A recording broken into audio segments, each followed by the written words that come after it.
नमस्कार। जैसे कि आप सब जानते हैं कि सेफ्टी हर इंडस्ट्री की एक प्राथमिक आवश्यकता है। इनफैक्ट कंस्ट्रक्शन के फील्ड में तो ये बहुत ज्यादा जरूरी है। इसलिए आज हम इस सेशन में सेफ्टी के बारे में चर्चा करेंगे और इसके इम्पोर्टेंस को अच्छी तरह समझेंगे। आई एम श्योर इस सेशन के बाद आप सेफ्टी का अच्छी तरह अपने प्रोजेक्ट्स में इम्प्लीमेंटेशन कर सकेंगे और इसका पूरा लाभ उठाएंगे। धन्यवाद। Safety management in construction.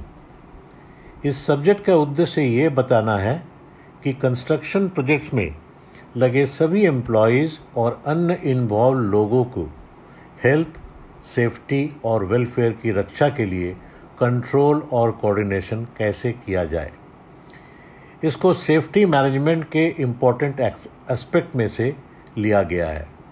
Safety management में ISO सर्टिफिकेशन वाले कॉन्ट्रैक्टर्स को बिट की रेटिंग में माइलेज मिलता है। ऑल पर्सन्स इस प्रोसेस की स्पिरिट के भीतर काम करके अपने आप के हेल्थ और सेफ्टी और दूसरे के लिए उचित इम्पोर्टेंस देंगे। कंस्ट्रक्शन सेफ्टी मैनेजमेंट की रिक्वायरमेंट्स को इग्नोर करने वाले किसी भी व्यक्ति के फेल्योर के इशू में स्ट्रिक्ट एक्शन होना चाहिए। कॉन्ट्रैक्टर किसी भी सेफ्टी रेगुलेशंस और कंस्ट्रक्शन वर्क पर लागू सभी एम्प्लॉयज़ पर रखे गए हेल्थ और सेफ्टी से रिलेटेड सभी रिस्पॉन्सिबिलिटीज़ का पालन और प्रदर्शन करेंगे। सब कॉन्ट्रैक्टर्स को मेन कॉन्ट्रैक्टर्स के सेफ्टी इंस्ट्रक्शन को पालन करना है। रिस्पॉन्सिबिलिटीज़ ये डिज़ाइन टीम, कॉन्ट्रैक्टर्स और प्रोजेक्ट अथॉरिटी की ओर से कंस्ट्रक्शन वर्क में शामिल सभी की रिस्पॉन्सिबिलिटी है ताकि ये इंश्योर किया जा सके कि इस प्रोसेस और प्रोसीजर्स में शामिल डायरेक्टिव्स को पालन किया जाए।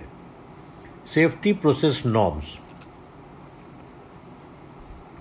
सेफ्टी प्रोसेस नॉर्म्स में पहला है short description of work. Construction की नेचर और स्कोप ऑफ वर्क को आइडेंटिफाई करने के लिए वर्क्स का ब्रीफ डिस्क्रिप्शन दिया जाना चाहिए। दूसरा है safety obligations. Statutory obligations. Construction work के एग्जीक्यूशन के दौरान हेल्थ और सेफ्टी के स्टैट्यूटरी रेगुलेशंस का पालन किया जाए।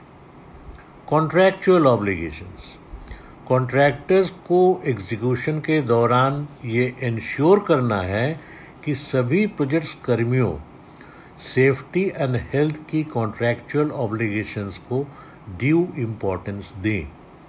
एक साइट सेफ्टी प्लान होना चाहिए और कॉन्ट्रैक्टर इन रिस्पॉन्सिबिलिटीज़ को कंप्लाई और इम्प्लीमेंट करना चाहिए और तदनुसार सब कॉन्ट्रैक्टर्स को भी एडवाइस करना चाहिए अपने कॉन्ट्रैक्चुअल ऑब्लिगेशंस को पूरा करने को। नेक्स्ट आता है सेफ्टी स्ट्रक्चर रिस्पॉन्सिबिलिटीज। पहले मैं बात करूंगा सेफ्टी मैनेजर की रिस्पॉन्सिबिलिटी।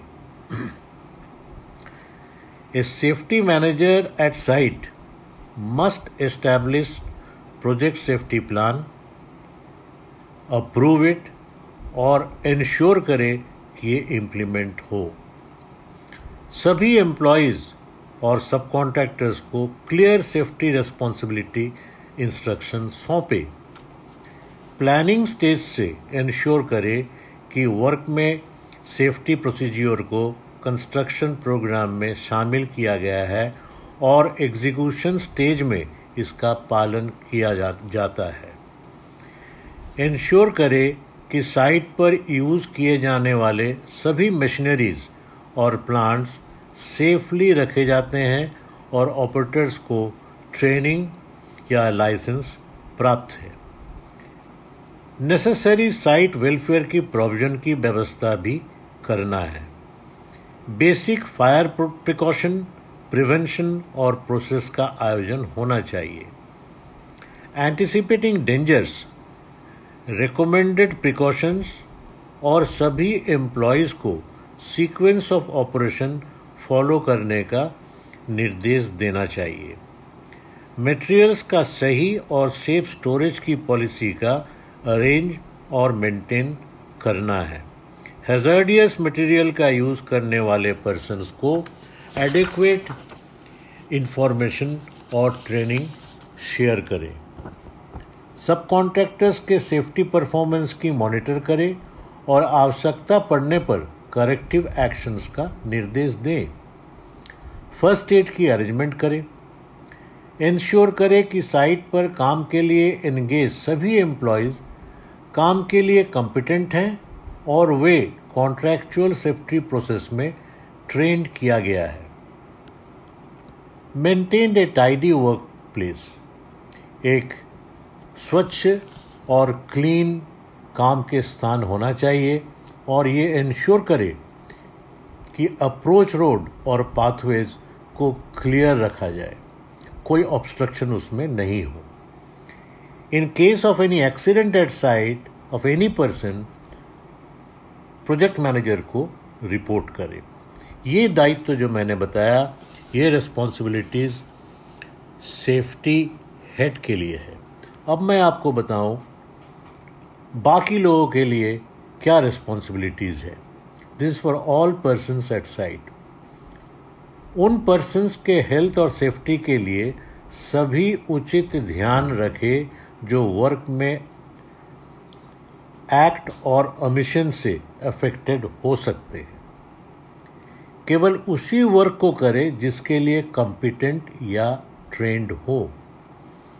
सभी नए एम्प्लॉयज़ को गाइड करें और एनकरेज करें सेफ रहने के लिए और उन्हें स्पेसिफिक रिस्क के बारे में अवेयर कराएं।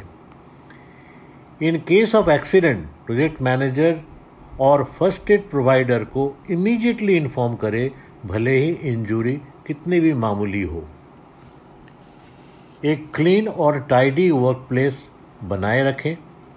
सभी को एडवाइस करें safety helmet, safety shoes, safety gloves, safety glass और अदर सेफ्टी प्रोविजन को यूज़ करने के लिए जो सेफ्टी स्टेटमेंट में मेंशन होना चाहिए। Safety process. नीचे दिए गए चार्ट को देखा जा सकता है जो रिस्क असेसमेंट, पोटेंशियल इवेंट्स और ऐसे स्टेप्स को कंट्रोल सच एज रिस्क को इंगित करते हैं। अब मैं बताऊं प्रिकॉशंस उस जगह के लिए। दो एग्जाम्पल मैं दूंगा जहां पर area of concern for safety होना चाहिए। पहला है एक्सकैवेशन। एक्सकैवेशन में एक्सीडेंट की संभावना अधिक है और कई मामले में फैटल भी है। इस इंडस्ट्री में ये हाईएस्ट रिस्क में से एक है। 1 क्यूबिक मीटर सॉयल का वजन कम से कम 1 टन होता है और इसमें ट्रैप व्यक्ति का सीरियस इंजरी हो सकता है। एक्सकैवेशन जहां संभव हो 1 मीटर से नीचे लाइन ऑफ रिपोज होना चाहिए, खासकर जहां स्टर्ट्स जगह पर है।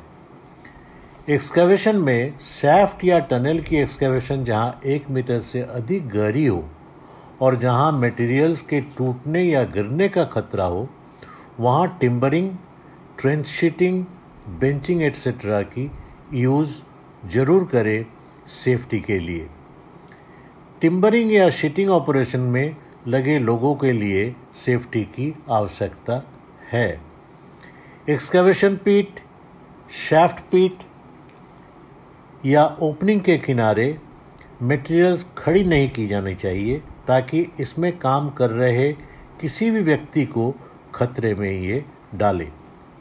Before start of excavation, sewer line, gas pipe line, water pipe line, electrical cable line जैसे सभी अंडरग्राउंड सर्विसेज की लोकेशंस की पहचान करना आवश्यक है जो एक्सकैवेशन के दौरान खतरे के कारण बन सकती है। दूसरा मैं आऊँ आपको स्कैफोल्डिंग में और स्कैफोल्डिंग प्लेटफॉर्म में आपको क्या सेफ्टी प्रिकॉशन लेना चाहिए।